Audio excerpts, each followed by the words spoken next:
About 3.5 years ago, the Barbadians Water Authority started experiencing some problems with the South Coast Sewerage system.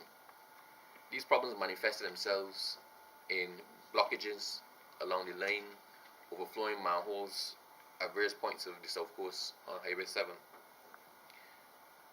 We employed CCTV technology to investigate the lines, both the force main, which is the line that goes out from the plant, and the sanitary sewer or the gravity line, which goes into the plant.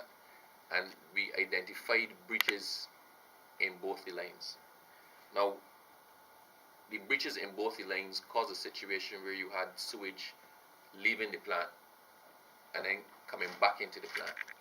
So it was not the transmission of the sewage to the eventual outfall past Needham's Point was compromised. Access points had to be created at various locations along the line, because while the sanitary line had manholes at intervals along Highway 7, you had a situation where the force main, which is the one leaving the plant and going out past Needham's, had no breaks in it at all. So we had a difficulty of accessing the line to effect repairs. We had to divert the wastewater from the plant and put it somewhere in order for repairs to be conducted on the lines. Injection wells were initially constructed and we switched over to using the injection wells, but after 2 days those injection wells actually failed. We were then forced to a situation where we had to divert the sewage leaving the plant into canals along the eastern section of the Grimhall Swamp, not into the swamp, into canals along the eastern section of the swamp. It sounds bad, it was not the ideal situation, but the reality is that when we were having the overflows along the south coast, all of the sewage that was overflowing was ending up straight in the swamp in any event. So we did it in a controlled manner. We were able there to get the sewage off of the street and to start the investigations as to how we're going to fix. Based on what was revealed by the camera technology, the options involve cutting the road to relay new pipe, but that carried with it a whole set of complications because the pipe was down 14 feet in water. It was also not simply, when you see the Barbadians Water Authority anybody digging the road, you actually see the exposed pipe. It's not a situation where the pipes were exposed. The pipes were inside another carrier pipe. So there was a huge cement reinforced concrete pipe, and inside of that reinforced concrete pipe were the sanitary sewer going into the plant and also the force main going out. So it was not simply a matter of digging down and fixing a pipe. The other complication we had along that line was there are a lot of utilities down there as well. There's natural gas down there, there's electricity down there, telephone cable. So cutting the road and digging out the road was the last resort for us. We investigated a number of other options and we decided to employ trenchless technology. So for fixing the gravity main, it would involve laying a pipe within a pipe. For fixing the force main, the one that was causing us the bulk of the problems, it involved putting a liner inside the pipe, an epoxy liner inside the pipe, which would then harden and effectively seal the breach. We had a number of unsuccessful attempts to put the epoxy liner in place, and we needed 2 successful installations of the liner in order for it to be considered secure enough to pressurize it again. Last week we were able to install the second successful liner, and we sought to pressurize the pipe. Now, to pressurize the pipe and to test it, it involved reconnecting back again to the sewage plant, but we then had to block one end. We couldn't connect the whole way through because we had to be able to keep pressure in a certain area to test to make sure that at least that part was secure. So we blocked off the end with Terra Caribbean and reconnected the part of the nature sanctuary, and we pressurized the pipe with the sewage. That held, we wanted the normal pressure going down there is about 60 psi, pounds per square inch. We were able to get to 30 psi before the balloon that we used to block one end exploded. So we had a choice to make. Do we just risk and reconnect and pressurize the whole line, or do we try again? We cleaned up. We had to pump off all that water that was collected out there by Terra. And any of y'all who would pass on, they would have seen there's a big open spot that you see us working in all the time.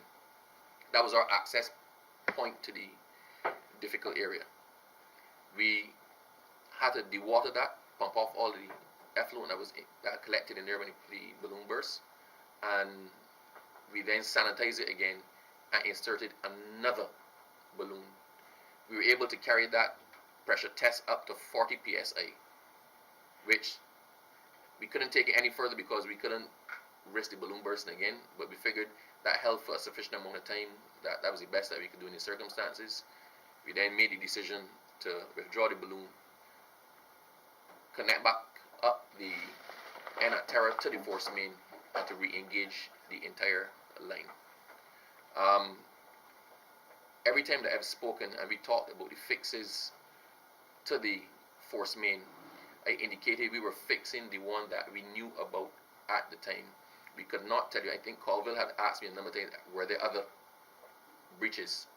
I indicated that there may be more breaches, but we will not be in a position to verify that until we sent sewage back down the line. So we had to fix what it is that we knew, and then by use of flow testing, where you put a flow meter by the plant so you can verify how much sewage is coming out, and you can put another flow meter by the surge chamber, which is further down the line, closer to the outfall. You can measure how much liquid is coming into the surge chamber.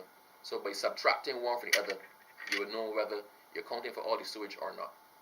So on, I think it was Monday, we switched over the line entirely. When we did that, by testing it, we verified that the flows were not 100%. So somewhere along the line between the plant and the surge chamber,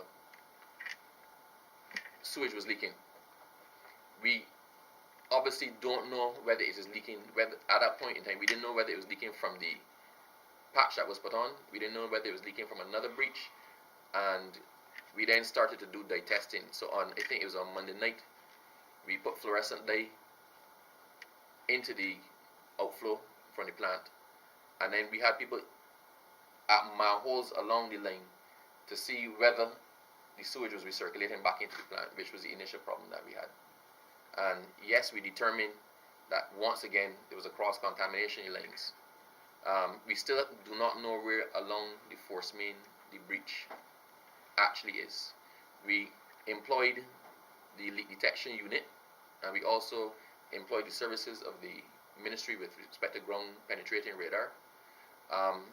We have a noise. We know there is a leak in the vicinity of where it was that we were working on. Until we get the camera back down in there, we actually don't know whether it was the area that was patched or whether it was a new leak. But we also picked up noises further down the line as well, suggesting that there may be more than one leak, something that we could not know until we actually sent the sewage back down the pipe. Now, where does that leave us? Well, obviously we had to switch off the force main and divert once again to the canals by the swamp, which was not the ideal situation. When we started initially, and when Ms. Mottley had a press conference at the South Coast Sewerage Treatment Plant, we had always indicated that the best option was to build another outfall. We had identified that the outfall should go in the shortest distance from the plant, so which would come from the plant, cut through Graham Hall, and go out to sea, maybe 1 kilometer or more off Graham Hall.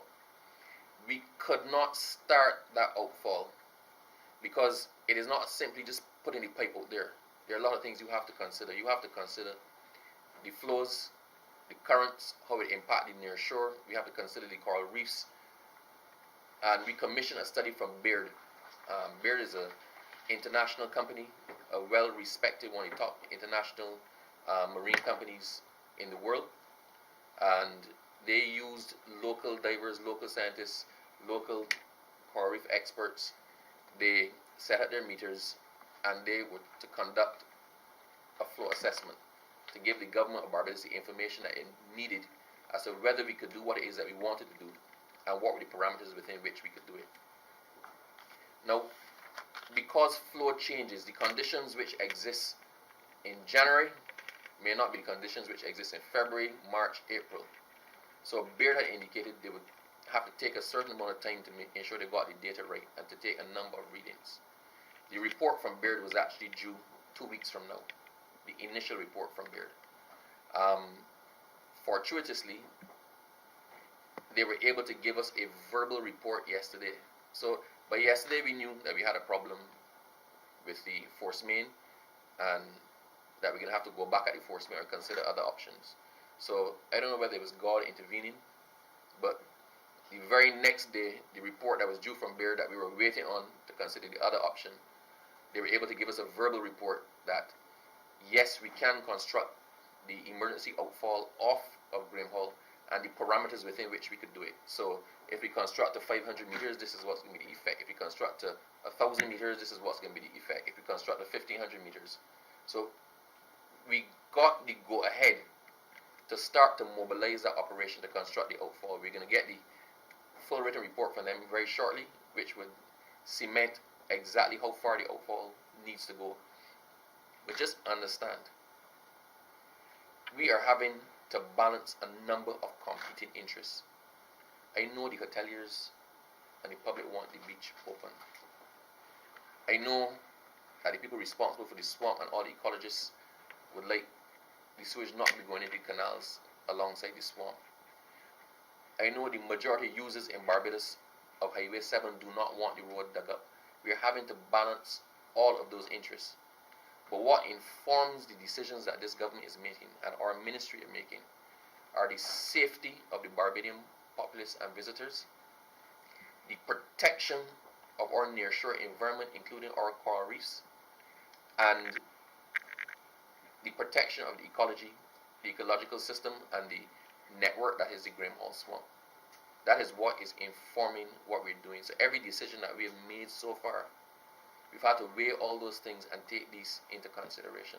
So we're not making anything knee-jerk or willy-nilly. I'm very glad, and it is timely, that we were able to get the information from Baird, because we've already started to mobilize for the construction of the emergency outfall off Graham Hall. If you think practically, to get from the Graham Hall sewage treatment plant all the way to the outfall past Needham's Point is about 7 kilometers. You have 7 kilometers of line that is unbroken that we can't access, that may have multiple breaches along that line. It makes more sense to get that sewage from the plant to another outfall that is a lot closer. And that is what we are about to do. Now, I need people to understand, and Barbados to understand, that